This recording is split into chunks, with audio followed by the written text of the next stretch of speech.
Dear ladies and gentlemen, let me join the others in thanking the friends of the Fondazione Raimondo della Bianco, and particularly its president, Paolo Della Bianco, for the honor of this invitation that confirms the tradition of excellent relationships with ICCROM. This was started by my illustrious predecessors like Mark Lennon, Munir Bushnaki, and Stefano Di Caro. The theme of this forum, Building Peace Through Heritage, World Forum to Change Through Dialogue, already proposes in itself some important issues of particular relevance at this moment of our history. The current pandemic underscores a number of issues which involve our capacity of dialogue.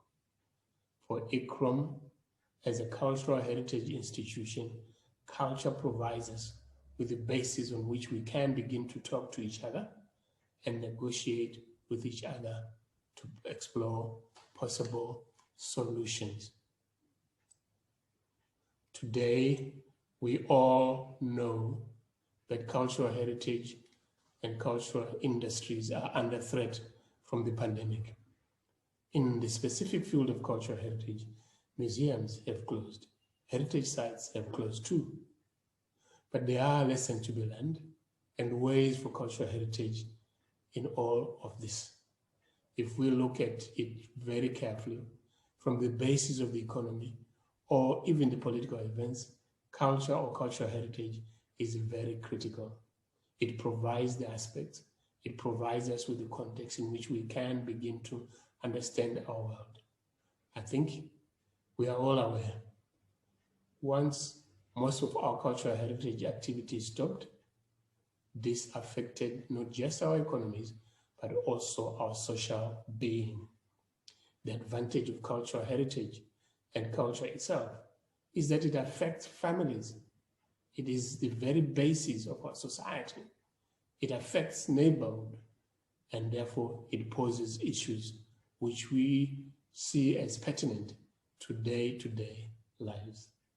Again, I want to emphasize that the pandemic is perhaps underscoring the ability for us to talk to each other, the ability to dialogue, and therefore the ability to ensure that we continue with soft power for the benefit of our society.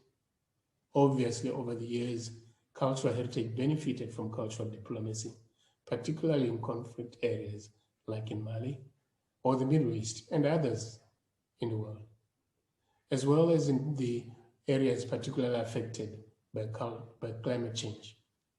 It is only dialogue based on cultural understanding of each other which is going to help us to address the problems that we are experiencing today.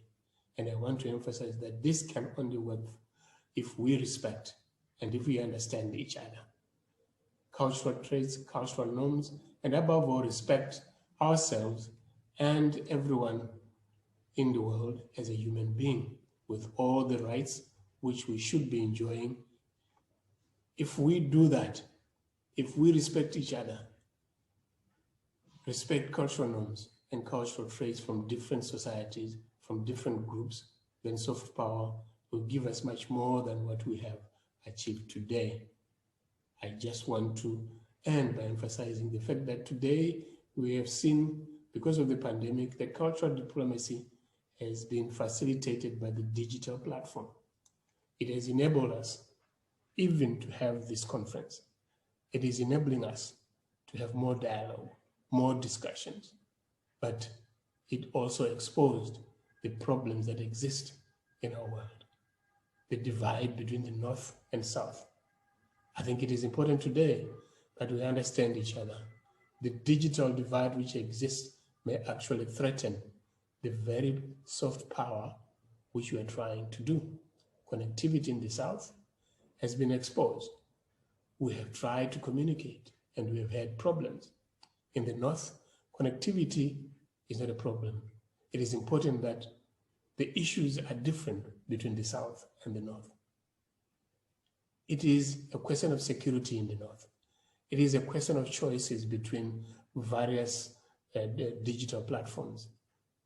What I'm trying to say is that in the South. Just the ability to connect is what is needed to facilitate the possibility of soft power. The power of soft power, I believe, is in its ability to bring diverse communities, countries, and indeed the world together.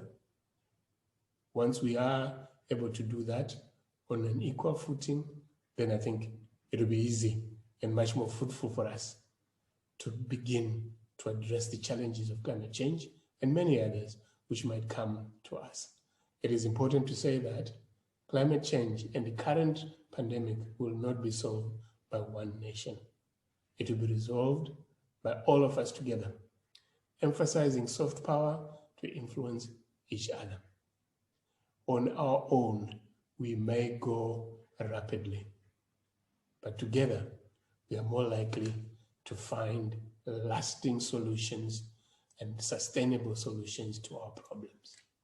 Let me express my heartfelt thanks to Mr. Paulo Dilla Bianco for his trust and friendship to ICCROM. I thank you.